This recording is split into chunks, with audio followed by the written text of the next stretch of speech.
Police near about 500+ CCTV footage check করে ফেলেছে। Police 7টা রাজ্যে 7 দিন ধরে নানান এরিয়াতে রেইড করছে শুধুমাত্র একটা 22 বছরের ছেলেকে ধরার জন্য। এই 22 বছরের ছেলে এমন কিছু কর্মকাণ্ড করেছে যে রীতিমতন পুরো পশ্চিমবঙ্গকে কাঁপিয়ে দিয়েছে এবং পুলিশের রাতের ঘুম কেড়ে নিয়েছে। প্রথমে এই বাড়িটা দেখুন। এই বাড়িটা একটা দোতলা নর্মাল বাড়ি এবং এই বাড়িটা হচ্ছে কৃষ্ণনগরের যে মেইন পয়েন্ট আছে সেইখানে অবস্থিত। এই বাড়িতে স্ত্রী, এক ছেলে, এক মেয়ে এবং তার বৃদ্ধা মা বাবাকে নিয়ে এক ব্যক্তি থাকে। এই ব্যক্তি আগে ফোর্সে কাজ করত, কিন্তু এই বাড়িটার থেকে একদম 1 মিনিটের দূরত্বেই কলেজ আছে এবং 2 মিনিট দূরত্বে কোতোয়ালি থানা, এসপি অফিস এবং সার্কিট হাউস আছে। এই বাড়ির সামনে যে রাস্তাটা আছে এই রাস্তা থেকে দিনে কিছু না হোক 50 বারের বেশি ভিভিআইপি মুভমেন্ট চলতে থাকে। এই বাড়িটা থেকে 2 মিনিট দূরত্বে যে সার্কিট হাউস আছে সেই সার্কিট হাউসে মুখ্যমন্ত্রী মমতা ব্যানার্জি যখন কৃষ্ণনগরে আসে সে অবস্থান করে। তো এই ইম্পর্টেন্ট জায়গাতে এই বাড়িতে 25শে আগস্ট দুপুরবেলা এমন একটা ঘটনা ঘটতে চলেছিল যেটা পুলিশেরও কল্পনার বাইরে। একটা 22 বছরের ছেলে অনেক দিন ধরেই এই বাড়িটা রেকি করছে। সে এই বাড়ির সামনে একাধিকবার এসছে। এই বাড়ির সামনে যত দোকান আছে সেখানে সে এসেছে, চা খেয়েছে, নানান জনের সাথে নানানভাবে কথা বলেছে, কিন্তু তার একমাত্র লক্ষ্য হচ্ছে এই বাড়িটাকে দেখা। এই বাড়ির মানুষ কখন বেরোয়, কখন ঢোকে, কে কখন থাকে, কে কখন থাকে না। তো সেই সমস্ত কিছুর একটা প্ল্যান বানিয়ে সে এক্সিকিউশন করবে 25শে আগস্ট সোমবার দিন। এই সোমবার দিন এই বাড়িতে ঈশিতা একা আছে। নিচের তলায় আছে তার দাদু, কিন্তু তার দাদুর বেশ বয়স হয়ে গেছে। বাবা গেছে কাজে এবং তার মা গেছে তার ভাইকে টিউশন থেকে আনতে। তো বাড়িতে বলতে গেলে সেই মুহূর্তে সে একা। সে যায় বাথরুমে স্নান করতে। সে স্নান করে বেরিয়ে সে তার চুল মুছছে এবং হঠাৎই ঘরের একটা কোণে তার নজর যায় এবং নজর যাওয়া মাত্রই সে রীতিমতন চমকে যায় এবং তখনই ঈশিতা তাকে বলে যে তুমি এখানে কিভাবে আসলে, তুমি কি করে দোতলায় উঠলে। কিন্তু এই কথা শোনার পর সেই ব্যক্তি কিছু না বলেই তারপর একদম কাছ থেকে 3টে গুলি চালিয়ে দেয় এবং এই গুলির পর ঈশিতা মাটিতে লুটিয়ে পড়ে।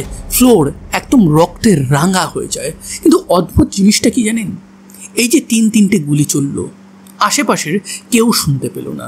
তার নিচে থাকা দাদুও এই গুলির আওয়াজটা শুনতে পেল না। এবার সেই ব্যক্তি মানে খুনি সে বারান্দায় গিয়ে চুপচাপ ওয়েট করছে কিছু একটার জন্য।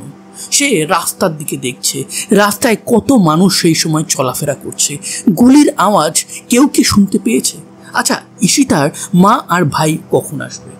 খানিকক্ষণের মধ্যেই ঈশিতার মা এবং ভাই তারা বাড়িতে ঢুকে তারা মেইন গেটটা ক্লোজ করে যেই না বাড়ির দরজাটা ওপেন করে অমনি এই খুনিও নিচে নামে এবং খুনি যখন ঈশিতার মা এবং ভাইকে দেখে খুনি নিজে থেকেই ঈশিতার মাকে বলে, আন্টি আমি আপনার সাথে কথা বলতে চাই। তখন ঈশিতার মা অবাক হয়ে গিয়ে বলে যে তুমি কে, তুমি এই বাড়িতে কি করছো, তুমি আগে বাইরে বেরো তারপর তোমার সাথে কথা হবে। সেই সময় সেই খুনি বন্দুক তাক করে সোজা ঈশিতার মায়ের মাথায় একটা গুলি মারার চেষ্টা করে, কিন্তু ভাগ্যবশে সেই গুলিটা সেই সময় বেরোয়নি। ঈশিতার মা প্রাণে বেঁচে যায়। খুনি বুঝতে পারে যে আর এক মুহূর্ত যদি আমি এখানে দাঁড়াই তাহলে আমার ভীষণ বিপদ হবে। খুনি সোজা ওখান থেকে বেরিয়ে একটা অটো ধরে চলে যায় কৃষ্ণনগর স্টেশনে। সেখান থেকে সোজা চলে যায় নৈহাটি থেকে সে যায় ব্যান্ডেল থেকে সে সোজা যায় হাওড়া এবং হাওড়া থেকে দুন এক্সপ্রেস ধরে সে চলে গেছিল বরাকর স্টেশনে। কিন্তু এই বরাকর স্টেশনে যাওয়ার আগে সে যখন কৃষ্ণনগর স্টেশনে ছিল সে তার সিমটা ফেলে দেয়। সেই সিমটা ফেলে কোনো একটা ওয়াইফাই থেকে নিজের ফোনটা কানেক্ট করায় এবং হোয়াটসঅ্যাপে তার 3-4 বন্ধুকে ফোন করে যে আমাকে 4-5 দিনের জন্য তোদের বাড়িতে থাকতে দেবে। সেই 4-5 বন্ধুই সেই জিনিসটা রিজেক্ট করে দেয়। এরপর কৃষ্ণনগর থেকে সে নৈহাটি থেকে সে ব্যান্ডেল থেকে সে হাওড়া যায় এবং হাওড়া থেকে দুন এক্সপ্রেস করে বরাকর স্টেশনে যায় এবং এই বরাকর স্টেশন থেকে বাইরে বেরিয়ে সে তার মা এবং আরও কয়েক বন্ধুকে ফোন করে সেই খুনি যার নাম হচ্ছে দেশরাজ সে তার ফোনটা সেই মুহূর্তে ওখানেই ফেলে দিয়ে চুপচাপ একটা গাড়ি করে আসানসোল পৌঁছে যায় এবং সেখান থেকে সে সোজা উত্তরপ্রদেশে চলে যায়। ততক্ষণে দেশরাজ তার রাজ্য ছেড়ে অন্য আর এক রাজ্যে পালিয়েছে। ততক্ষণে ঈশিতার বাড়িতে কিন্তু পুলিশে ছয়লাপ হয়ে গেছে। ঈশিতার বাড়িতে রীতিমতো ইনভেস্টিগেশন শুরু হয়ে গেছে। কিন্তু দুপুরবেলা ওই বাড়ি থেকে যখন দেশরাজ ওই কর্মকাণ্ড করে পালিয়ে যায়, যখন ঈশিতার মায়ের সাথে তার কনফ্রন্টেশন হয়, তারপর এক্স্যাক্টলি কি ঘটলো? এইদিকে দেশরাজকে ঈশিতার মা পালিয়ে যেতে দেখছে। ঈশিতার মায়ের হঠাৎই মনে পড়ে, আরে মেয়ে তো উপরে রয়েছে, এই ছেলেটা কি তার মেয়ের সাথেই দেখা করতে এসেছিল, বা তার মেয়ের সাথে কি কোনো দুর্ঘটনা ঘটে গেল? সে সঙ্গে সঙ্গে তার ছেলেকে কি বলে যে যা উপরে গিয়ে দেখতো দিদি কোথায়। ছোট 12 বছরের ঈশিতার ভাই সে সোজা সিঁড়ি থেকে উপরে গিয়ে তার দিদির ওই রক্তাক্ত বডি দেখে চিৎকার করতে থাকে। তার মাও সেই সময় উপরে চলে এসেছে। সেও রীতিমতন ঈশিতার বডিটা ধরে কান্নাকাটি শুরু করে। প্রতিবেশীরা জড়ো হয়ে যায়, পুলিশে খবর দেওয়া হয়। পুলিশ 5 মিনিটের মধ্যে ওখানে পৌঁছে যায় এবং ইনভেস্টিগেশন শুরু করে। তারা বডিটা উদ্ধার করে ময়না তদন্তের জন্য পাঠিয়ে দেয়। পুলিশ বেসিক ইনভেস্টিগেশন শুরু করে দেয় এবং এই বেসিক ইনভেস্টিগেশন শুরু হয় ঈশিতার মায়ের থেকে। ঈশিতার মাকে পুলিশ জিজ্ঞাসা করে, আপনি যাকে দেখেছেন তাকে কি আপনি চেনেন? তার সাথে আপনার মেয়ের কোনো রকম কি কোনো সম্পর্ক আছে? ঈশিতার মা হয়তো চাপের মুখে বা সেই সময় হয়তো তার মেন্টাল স্টেটটা ওই রকমই ছিল, সে একটা ভুল বলে বসে। সে বলে যে ওই ছেলেটাকে আমি কোনো মতেই চিনি না। কিন্তু ঈশিতার যে ভাই ছিল সে ক্লিয়ারলি বলে যে একে আমি এই এরিয়াতে অনেক বাড়ি দেখেছি, এ হচ্ছে আমার দিদির বন্ধু দেশরাজ সিং এবং এর বাড়ি হচ্ছে কাঁচরাপাড়া। পুলিশ ঈশিতার বাবাকে জিজ্ঞাসাবাদ করে এবং ঈশিতার বাবাকে জিজ্ঞাসাবাদ করে আরও কিছু নতুন তথ্য পায় এবং সেই নতুন তথ্যতে এটা বেরিয়ে আসে যে এই ঈশিতারা অ্যাকচুয়ালি পড়াশুনোর জন্য কাঁচরাপাড়াতে থাকতো। এবার আপনারা যারা পশ্চিমবঙ্গে থাকেন তারা অনেকেই বলবেন, আরে কাঁচরাপাড়ার থেকে তো কৃষ্ণনগর অনেক বড় শহর। হ্যাঁ, আপনারা ঠিকই ধরেছেন, কিন্তু কাঁচরাপাড়াতে গিয়ে তারা কেন থাকতো? এক, কাঁচরাপাড়াতে আর্মি ক্যাম্প আছে। দ্বিতীয়ত, এই কাঁচরাপাড়াতে কেন্দ্রীয় বিদ্যালয় আছে এবং এই কেন্দ্রীয় বিদ্যালয়ে দূর দূরান্ত থেকে অনেক মানুষ পড়াশুনো করতে আসে। যদিও এখানে ক্লিয়ারলি বলা হয়নি এই ঈশিতা সে কি কেন্দ্রীয় বিদ্যালয়ে পড়তো নাকি অন্য কোথাও পড়তো, কিন্তু আমার মনে হয় সে কেন্দ্রীয় বিদ্যালয়ে পড়তো এবং এর পিছনে কারণ হচ্ছে তার বাবা একটা সময় কিন্তু ফোর্সে কাজ করতো। আমি আগেই বলেছি ওখানে আর্মি ক্যাম্প আছে, তো ছকে ছকটা মিলছে। বাবাও বলে যে হ্যাঁ, যে ছেলেটার কথা আমার ছেলে বলছে তার নাম হচ্ছে দেশরাজ। তার বাবাকেও আমি চিনি, আমরা একসাথে ফোর্সে কাজ করতাম। তার বাবার সাথে আমার জাস্ট এমনি ফেস টু ফেস পরিচয়, হয়তো গুড মর্নিং গুড নাইট এইটুকুর পর্যন্তই সীমাবদ্ধ ছিল। আমরা যখন কাঁচরাপাড়াতে ছিলাম তখন আমার মেয়ে আর তার ছেলে একই স্কুলে পড়তো। পুলিশ ততক্ষণে একটা আইডিয়াই করে নিয়েছে যে এটা নিশ্চয়ই কোনো প্রেম ঘটিত ব্যাপার, কিন্তু পুলিশ সামনে কিছু বলছে না, তদন্তের ব্যাপার আছে। সেই ক্ষেত্রে ঈশিতার বন্ধু বান্ধব আর উল্টো দিকে দেশরাজের যে বন্ধু বান্ধব আছে তাদেরও জিজ্ঞাসাবাদ করা শুরু করে দেয়। সেই সমস্ত জিজ্ঞাসাবাদে পুলিশ এইটুকু বুঝতে পারে যে এই ঈশিতা আর দেশরাজের মধ্যে কোনো একটা সম্পর্ক ছিল এবং সেই সম্পর্কে একটা চিড় ধরেছিল এবং সেই চিড় ধরা থেকেই মোস্ট প্রবাবলি দেশরাজ এই কর্মকাণ্ড ঘটিয়ে পালিয়ে গেছে। এই দেশরাজ সিংয়ের বাবা বিএসএফে কাজ করে, সে বর্তমানে পোস্টেড আছে জয়সালমীরে। দেশরাজের জন্ম হচ্ছে উত্তরপ্রদেশের দেউরিয়াতে। সেই দেউরিয়াতে ছোটবেলা কাটিয়ে সোজা চলে আসে এই কাঁচরাপাড়াতে। এই কাঁচরাপাড়াতে আসার পিছনে মেইন কারণ হতে পারে তার বাবার জব, আর অনেকেই আছে যারা উত্তরপ্রদেশ বিহার থেকে এই কলকাতার আশেপাশে এসে সেটেলড হয়ে যায়, কারণ এখানে কাজের স্কোপটা অনেক বেশি ওই সব এরিয়া থেকে। তো সেই ক্ষেত্রে কোনো একটা কারণে এই দেশরাজের ফ্যামিলি এখানে চলে আসে। দেশরাজের বাবা বেশিরভাগ টাইমটাই বাইরে থাকতো, তার মা এবং দেশরাজ এখানে থাকতো এবং দেশরাজ খুব একটা কারোর সাথে কথা বলতো না। এলাকাতে তার খুব একটা সুখ্যাতি ছিল না। মাঝে মাঝে কিছু এরিয়াতে তার নামে বেশ দুর্নামও ঘটেছিল, সে নাকি এদিক সেদিক চুরিও করতো, কিন্তু তার এক্স্যাক্ট প্রমাণ কেউ দিতে পারেনি। দেশরাজ যে স্কুলে পড়তো সেই স্কুল থেকে 2.5 বছর আগে তাকে রাস্টিকেট করে দেওয়া হয়েছিল। কেন? সে তার এক সহপাঠীর সাথে মারপিট করেছিল। তাকে প্রথমে ওয়ার্নিং দেওয়া হয়, কিন্তু সে সেটা না শুনলে তাকে ফাইনালি রাস্টিকেট করে দেওয়া হয়। তো বর্তমানে দেশরাজ কিন্তু কোনো পড়াশোনার মধ্যে ছিল না, কিন্তু সে করছিল কি? সে কি কোনো ব্যবসা করছিল? না, সে কোনো ব্যবসাও করছিল না, সে পড়াশোনাও করছিল না, সে কিছুই করছিল না। সে করছিল কি? আড্ডা মারছিল, ঘুরতে যাচ্ছিল, এনজয় করছিল, ফুর্তি করছিল। তার সাথে সাথে সে একটা মেয়েকে বারবার ফোর্স করছিল যে তুমি আমাকে ভালোবেসেছো, আর আমাকে যদি ভালো না বাসো তাহলে আমি কিন্তু নিজেকেও শেষ করে দেবো। এইরকমভাবে নানান রকমভাবে হুমকি চুমকি দিচ্ছিল। কাকে দিচ্ছিল? অবশ্যই ঈশিতাকে। এই ঈশিতার সাথে এই দেশরাজের পরিচয়টা কিন্তু কাঁচরাপাড়ার ওই স্কুলেই হয়েছিল। ওই স্কুলে পড়াকালীন এদের মধ্যে একটা স্কুল লাইফে যেমন হয় না অ্যাটাচমেন্ট, সেই অ্যাটাচমেন্টটা হয়। এবং সেই অ্যাটাচমেন্টটাকে আপনি প্রেমও বলতে পারেন, বা বলতে পারেন ওয়ান সাইডেড লাভ। বিকজ অনেকেই বলছে এটা নাকি ওয়ান সাইডেড ছিল, ডবল সাইডেড কিন্তু ছিল না। তো সেই ক্ষেত্রে আমি এক্স্যাক্টলি জানি না যে এটা ওয়ান সাইডেড না বোথ সাইডেড ছিল। সেই কারণে আমি একটা কোশ্চেন চিহ্ন আপনাদের সামনে ছেড়ে দিলাম। ওই স্কুলে পড়াকালীন যে অ্যাটাচমেন্টটা তৈরি হয়েছিল, যখন ঈশিতা ওই স্কুলে পড়াশুনো শেষ করে আবার কৃষ্ণনগরে ফেরত আসে, তখন থেকে এই অ্যাটাচমেন্টটা আস্তে আস্তে ব্রেক হতে থাকে। জানুয়ারি মাসে এদের মধ্যে অ্যাটাচমেন্ট যেটুকু ছিল সেটুকু পুরোপুরি ব্রেক হয়ে যায়। একদম দেশরাজ একা হয়ে পড়ে। দেশরাজ রীতিমতন পাগল হয়ে গেছিল। সে নানানভাবে ঈশিতার সাথে কন্ট্যাক্ট করার চেষ্টা করছিল, কোনো হোয়াটসঅ্যাপ গ্রুপে, কখনো স্কুল গ্রুপে। তো এই সমস্ত কিছু করেও সে ঈশিতাকে নাগালে পাচ্ছিল না। ঈশিতার বাড়ি কোথায় সেটা সে খোঁজ খবর নিয়ে জানতে পারে, এবং সেই খোঁজ খবর নিয়ে জানার পর সে সেই এরিয়াতে ঈশিতাকে দেখার জন্য যেত। এবং এই দেখার জন্য গিয়ে সে বুঝতে পারে ঈশিতা হয়তো তার জীবনে আর ফিরে আসবে না।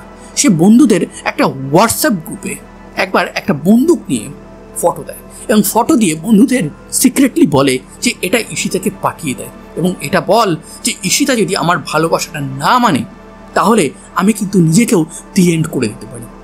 কিন্তু এই সমস্ত কিছুর পরেও ঈশিতা ভেবেই নিয়েছিল যেটা ছিল সেটা ছিল, বর্তমানে আমি ওই সমস্ত কিছুর মধ্যে আর যাব না।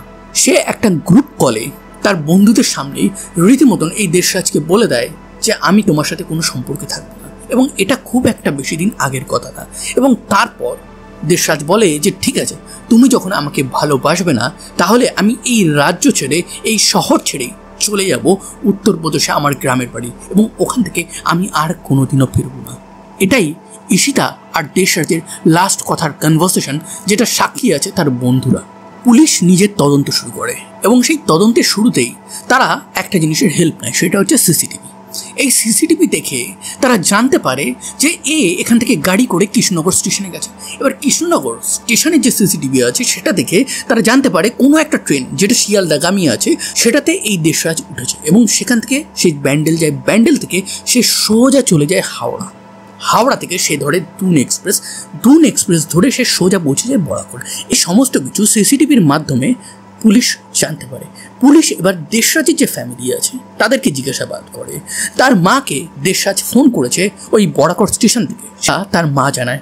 তার বন্ধুদেরকে হোয়াটসঅ্যাপ কল করেছিল এই দেশরাজ, সেটাও পুলিশ জানতে পারে। তাহলে ভাবুন দেশরাজ কতটা ক্রিমিনাল মাইন্ডেড। সে জানতো যে যদি আমি নর্মাল ফোনে ফোন করি তাহলে পুলিশ আমাকে ধরে ফেলবে, কিন্তু হোয়াটসঅ্যাপে কল করলে পুলিশ হয়তো আজকাল পরশু ধরবে, কিন্তু দিনের দিন তো ধরতে পারবে না, একটু হলেও তো দেরি করাতে পারবো। তো এই সমস্ত প্ল্যান মাফিক সে কিন্তু চলছিল। হঠাৎই পুলিশের যে টেকনিক্যাল টিম আছে তারা তদন্তকারী অফিসারদেরকে এই একটা জিনিস জানায় যে এই দেশরাজের যে ফোনটা আছে সেটাতে অন্য কোনো একটা সিম দিয়ে অ্যাক্টিভ করা হয়েছে, এবং সেই অ্যাক্টিভেশনটা হয়েছে বরাকর স্টেশনের আশেপাশেই। পুলিশ সেখানে পৌঁছে যায়। পুলিশ গিয়ে দেখে যে এক ব্যক্তি স্টেশনের পাশেই এই ফোনটা পায়, এবং সেটা সে নিয়ে নতুন সিম তাতে ভরে সেটা ইউজ করছিল। এরপর দেশরাজের যে বাবা আছে, যে জয়সালমীরে কর্মরত ইনফোর্সে, তাকে ফোন করে পুলিশ জিজ্ঞাসাবাদ করে। দেশরাজের বাবা এখানে একটা অন্য কথা বলে। সে বলে যে আমার ছেলে সে সোমবার দিন কি করে কৃষ্ণনগর থাকবে, তার তো 24 তারিখ রাত্রেবেলা নৈহাটি থেকেই একটা ট্রেন ছিল যেটাতে সে গ্রামের বাড়ি চলে গেছে, এবং সে আমাকে ফোন করে বলেছে যে সে ট্রেনে উঠে গেছে। সেম জিনিসটা কিন্তু দেশরাজের মাও বলে। দেশরাজের মা এটা পুলিশকে বলে যে দেশরাজ তো গ্রামের বাড়ি যাওয়ার জন্য নৈহাটি থেকে ট্রেন ধরেছে, কিন্তু সে আমাকে একবার ফোনও করেছিল, ফোন করে নানান কিছু বলছিল। আমি তখন তাকে জিজ্ঞাসা করি যে তোর কি কিছু হয়েছে, তুই এরকম ভয়ার তো সুরে কিছু একটা কেন বলছিস? তখন সে কিন্তু কিছু বলেনি। তাই পুলিশ বুঝতে পারে সমস্ত প্ল্যানটা এই দেশরাজ আগে থেকেই করেছিল এবং তার মা বাবা বিশেষ কিছু জানতো না। বন্ধুরা কিছু যদি জেনেও থাকে তারা কিন্তু হেল্প করেনি। এবার মেইন পুলিশের কাজ হচ্ছে এই দেশরাজকে খোঁজা, কিন্তু এই দেশরাজকে খুঁজতে পুলিশ রীতিমতন হিমশিম খেয়ে গেছে। সে কোথায় আছে সেই ব্যাপারে পুলিশের তো জানা নেই। এবার পুলিশ খবরের মাধ্যমে আরও একটা খবর পায় এবং সেই খবরটা পুলিশকে আরও চমকে যায়। এই যে দেশরাজের ফ্যামিলি আছে সেই ফ্যামিলি যেন তেন ফ্যামিলি না, এই ফ্যামিলি হচ্ছে রীতিমতন বলতে পারেন একটা গ্যাংস্টারদের ফ্যামিলি। কেন বলছি আমি? দেশরাজের যে দাদু ছিল সেই দাদু তার এক ভাইকে মেরে টুকরো টুকরো করে দিয়েছিল এবং এই যে দেশরাজ আছে সেই দেশরাজের যে জ্যাঠাতো কাকারা আছে সেই দুই কাকাই তারা ওখানকার গ্যাংস্টার এবং সেই গ্যাংস্টাররা এতদিন জেলে ছিল, রিসেন্টলি তারা বেল পেয়েছে এবং পুলিশ মনে করতে থাকে দেশরাজ ওই গ্যাংস্টারদেরই আন্ডারে কোথাও একটা লুকিয়ে আছে। এই কারণে কৃষ্ণনগরের পুলিশ কিন্তু উত্তরপ্রদেশের দেউরিয়ার পুলিশের সাথেও কন্ট্যাক্ট করে, তারাও হেল্প করা শুরু করে, তারাও ট্র্যাক করা শুরু করে যে এই যে দেশরাজের দুই খুঁড়তো কাকা আছে তারা কোথায় যাচ্ছে, কি করছে, ওই বাড়িতে কেউ এসেছে বা কেউ গেছে কি না। সেই সমস্ত কিছু ট্র্যাক করতে করতে পুলিশ আরও একটা জিনিস জানতে পারে যে এই যে দেশরাজের কাছে বন্দুকটা সেটা কোথা থেকে এলো এবং এই যে বন্দুকটা এলো সেটা তার এক দাদা যার নাম হচ্ছে নিতিন, সে তাকে দিয়ে গেছে উত্তরপ্রদেশ থেকে। নিতিন উত্তরপ্রদেশ থেকে এসেছিল 20 তারিখে দেশরাজের সাথে 2-3 দিন ঘোরাফেরা করে। অ্যান্ড দেশরাজ তার বাবাকে যে টিকিটটা কাটতে বলেছিল, যে টিকিটে সে তার গ্রামের বাড়ি চলে যাবে, সেই টিকিটে সে ভ্রমণ না করে তার দাদা নিতিন করেছিল। এবং এই জিনিসটা পুলিশ যখন কনফার্ম হয় তার সাথে সাথে পুলিশের আরও একটা থিওরি বেরিয়ে আসে যে এই বন্দুকটা নিতিন দেয়নি, এই বন্দুকটা দেশরাজই 2 মাস আগে সে যখন তার গ্রামের বাড়ি দেউরিয়াতে গেছিল তখনই সেখান থেকে সে নিয়ে এসেছিল। আপনারা ভাবুন আমাদের সুরক্ষা কতটা ঠুনকো। যে কেউ বন্দুকটা আনুক না কেন, ইউপি থেকে নৈহাটি পর্যন্ত এতটা ডিস্টেন্স তারা ট্রেনের মধ্যে বন্দুক নিয়ে আসলো, কিন্তু কেউ ধরতেই পারলো না, কেউ একবার চেকও করলো না। স্টেশনের মেটাল ডিটেক্টর যে মেশিনগুলো আছে সেগুলো কি অকেজো হয়ে গেছে? ভাবলেও অবাক লাগে। যেভাবেই হোক না কেন দেশরাজের কাছে বন্দুকটা পৌঁছে গেছিল, দেশরাজকে ধরতে হবে। কিন্তু দেশরাজকে ধরার কথা ভাবতে গিয়ে পুলিশের আরও একটা জিনিস সন্দেহ হয় যে যেখানে দেউরিয়া, সেই দেউরিয়া থেকে নেপাল বর্ডার খুব একটা দূরে না। দেউরিয়া থেকে যদি দেশরাজ নেপালে পালিয়ে যায় তাহলে পুলিশের হাতের বাইরে বেরিয়ে যাবে। তো এই কারণে পুলিশ কিন্তু বর্ডার পুলিশকেও একদম অ্যালার্ট করে দেয়। একটা স্টেশনের সিসিটিভি ফুটেজ দেখতে দেখতে পুলিশ বুঝতে পারে যে এই দেশরাজ শিওর শট এমন কোথাও গেছে যেখানে তাকে কেউ না কেউ হেল্প করছে। এই কারণে পুলিশ দেশরাজের বাবা, মামা, কাকা সবার ফোনের উপর প্রচণ্ডভাবে নজর রাখছিল। এইখানে দেশরাজের মামার ফোনে একটা আনইউজুয়াল অ্যাক্টিভিটি পুলিশ দেখতে পায়। এই দেশরাজের মামা ছিল গুজরাটের জামনগরে এবং সেই জামনগর থেকে পুলিশ দেশরাজের মামাকে অ্যারেস্ট করে কলকাতায় নিয়ে আসে এবং তাকে জিজ্ঞাসাবাদ যখন করছে তখন পুলিশ তার ফোনটাও চেক করছে এবং এই ফোনটা চেক করতেই দেখতে পায় ওই ফোনের মধ্যে কিছু ডকুমেন্টের ছবি আছে এবং সেই যে ডকুমেন্টটা আছে সেটা ফেক ডকুমেন্ট। পুলিশ এটা তদন্ত করে 10 মিনিটের মধ্যে বার করে ফেলে এবং সেই ফেক ডকুমেন্টটা হচ্ছে কার্তিক নামের একটা আধার কার্ড। এবং এই কার্তিক নামের আধার কার্ড, এই জিনিসটা থেকেই পুলিশ জানতে পারে যে এই দেশরাজ সোজা আসানসোল থেকে ট্রেন ধরে উত্তরপ্রদেশের নেপাল লাগোয়া একটা শহরে পৌঁছায় এবং সেই শহরে সে একটা হোটেলে ওঠে। হোটেলে ওঠার জন্য যে আধার কার্ডটা সে ইউজ করেছে সেটা হচ্ছে এই কার্তিক নামের। সেটা ট্র্যাক করে তারা সেই হোটেলের ইনফরমেশন বার করে নেয়, 1 ঘন্টার মধ্যে রেড করে এবং সেই হোটেলের থেকে 7 দিন পর শেষমেশ দেশরাজকে অ্যারেস্ট করা সম্ভব হয়। দেশরাজকে তারা কৃষ্ণনগরে নিয়ে আসে। কৃষ্ণনগরে এসে বেসিক তদন্তে পুলিশ জানতে পারে এই দেশরাজকে আরও একজন হেল্প করেছিল, সেটা হচ্ছে তার বাবা। একদিকে তার মামা তাকে ফেক একটা আধার কার্ড বানিয়ে দিয়েছে এবং সেই ফেক আধার কার্ড দিয়ে সে মোবাইল কিনেছে, হোটেলে ঢুকেছে এবং সেই যে হোটেলে সে ছিল সেইখানে থাকতে গেলে তো টাকা লাগবে। দেশরাজের কাছে তো কোনো টাকাই নেই। সেই টাকাটা কে দিল? সেই টাকাটা পাঠিয়েছিল হোটেল ম্যানেজারের অ্যাকাউন্টে। কে? দেশরাজের বাবা। এই হোটেল ম্যানেজারের অ্যাকাউন্টেই এই দেশরাজের বাবা এক্সট্রা কিছু টাকা পাঠিয়েছিল দেশরাজের মোবাইলটা হারিয়ে গেছে এইটা বলে। সে একটা নতুন মোবাইল কিনবে এই কারণে। এবার এইখানে একটা বড় কোশ্চেন হচ্ছে যে প্রথম থেকেই এই যে পুরো প্ল্যান এবং প্লটিং হয়েছে সেটা কি দেশরাজের বাবা এবং মামা জানতো? তারা কি হেল্প করেছে? তারা অলরেডি তো ক্রাইম করে দিয়েছে ক্রিমিনালকে হেল্প করে, কিন্তু তারা কি আগে থেকেই জানতো? সেটা এখনও তদন্তের বিষয়। দেশরাজ 5 থেকে 6 মাস ধরে ওই এরিয়াটা রেকি করছিল যেখানে ঈশিতার বাড়ি ছিল। সে সবাইকে কম বেশি কথা বলে চিনে নিয়েছিল যাতে সেই ঘটনা ঘটানোর দিন কোনো মানুষ তাকে কোনো রকমভাবে কোনো ডিস্টার্ব না করে, কোনো কোশ্চেনিং না করে যে একটা অজানা ছেলে অচেনা ছেলে এখানে কেন এসছে। তো একদম ফুল প্লেজ একটা প্ল্যান করেছিল। তার মা এখানে কোনোভাবেই দেশরাজকে কি হেল্প করছিল, তার বন্ধুরা কোনো কি হেল্প করছিল, এই যে সূক্ষ্ম সূক্ষ্ম ব্যাপারগুলো আছে পুলিশ এখনও এই জিনিসগুলো তদন্ত করছে। তারপর সব থেকে বড় কোশ্চেন আসছে এই যে সে নেপাল পালাতো, নেপাল পালানোর আগে যে হোটেলে সে থাকছিল সেই হোটেল ম্যানেজারের অ্যাকাউন্টেই কিন্তু দেশরাজের বাবা টাকা পাঠিয়েছিল। এখানে হোটেল ম্যানেজার কোনোভাবে কি জড়িত? সেই ব্যাপারটা নিয়ে যখন আমি ভাবছিলাম তখনই আমি দেখলাম যে দেশরাজকে তো অ্যারেস্ট করা হয়েছে, কিন্তু ওই হোটেল ম্যানেজার যদি কোনোভাবে জড়িত থাকতো তাহলে তাকেও সঙ্গে সঙ্গে অ্যারেস্ট করা হতো। কিন্তু আমার মনে হয় দেশরাজ হয়তো হোটেল ম্যানেজারকে গিয়ে বলেছে যে আমার ব্যাগপত্র চুরি হয়ে গেছে, আমাকে একটু হেল্প করুন, আমি বাবাকে ফোন করবো। তো হয়তো হোটেল ম্যানেজারের ফোন থেকেই সে ফোন করেছে তার বাবাকে এবং সেই জিনিসটা কোনোভাবে ওই ফেক আধার কার্ডের মাধ্যমে হোটেলটা যেই পুলিশ জানতে পেরেছে সেই হোটেলের ম্যানেজার যারা কাজ করে তাদের ফোন নাম্বারগুলোও তারা ট্র্যাকে লাগিয়ে দিয়েছে এবং সেই ফোন নাম্বারের সাথে যখন দেখেছে জয়সালমীরের একটা কানেকশন আছে তখন পুলিশ বুঝতে পেরেছে এই দেশরাজের বাবাও এখানে জড়িত এবং সেইভাবে রুট করে পুলিশ এই দেশরাজকে অ্যারেস্ট করেছে। তো যাই হোক, এখানে হোটেল ম্যানেজার হয়তো জড়িত না, তাকে হয়তো ভুল বুঝিয়েছে দেশরাজ এবং দেশরাজের বাবা। আর দেশরাজের বাবা তো ভুল বোঝাতে আরও মোক্ষম কাজ করতে পারে। কেন? সে যদি বলে আমি ফোর্সে কাজ করেছি তার সম্মানটা বেড়ে যাবে, তাকে আরও বেশি বিশ্বাস করবে, সেই কারণে হয়তো হেল্প করে দিয়েছিল। যাই হোক, ভাগ্য ভালো দেশরাজ নেপালে পালায়নি, তার আগেই পুলিশ তাকে ধরেছে। আপাতত এই দেশরাজের যে বাবা আছে তাকে বিএসএফ হোম অ্যারেস্ট করে রেখেছে। পুলিশ অলরেডি গেছে, আজকে হয়তো তাকে অ্যারেস্ট করে কৃষ্ণনগরের কোর্টে প্রডিউস করা হবে। আর উল্টো দিকে দেশরাজ এবং দেশরাজের মামাকে কৃষ্ণনগর কোর্টে অলরেডি প্রডিউস করে দেওয়া হয়েছে, 14 দিনের জেল হেফাজত দিয়ে দেওয়া হয়েছে। আশা করি এই ক্ষেত্রে ঈশিতা যেন জাস্টিস পায়।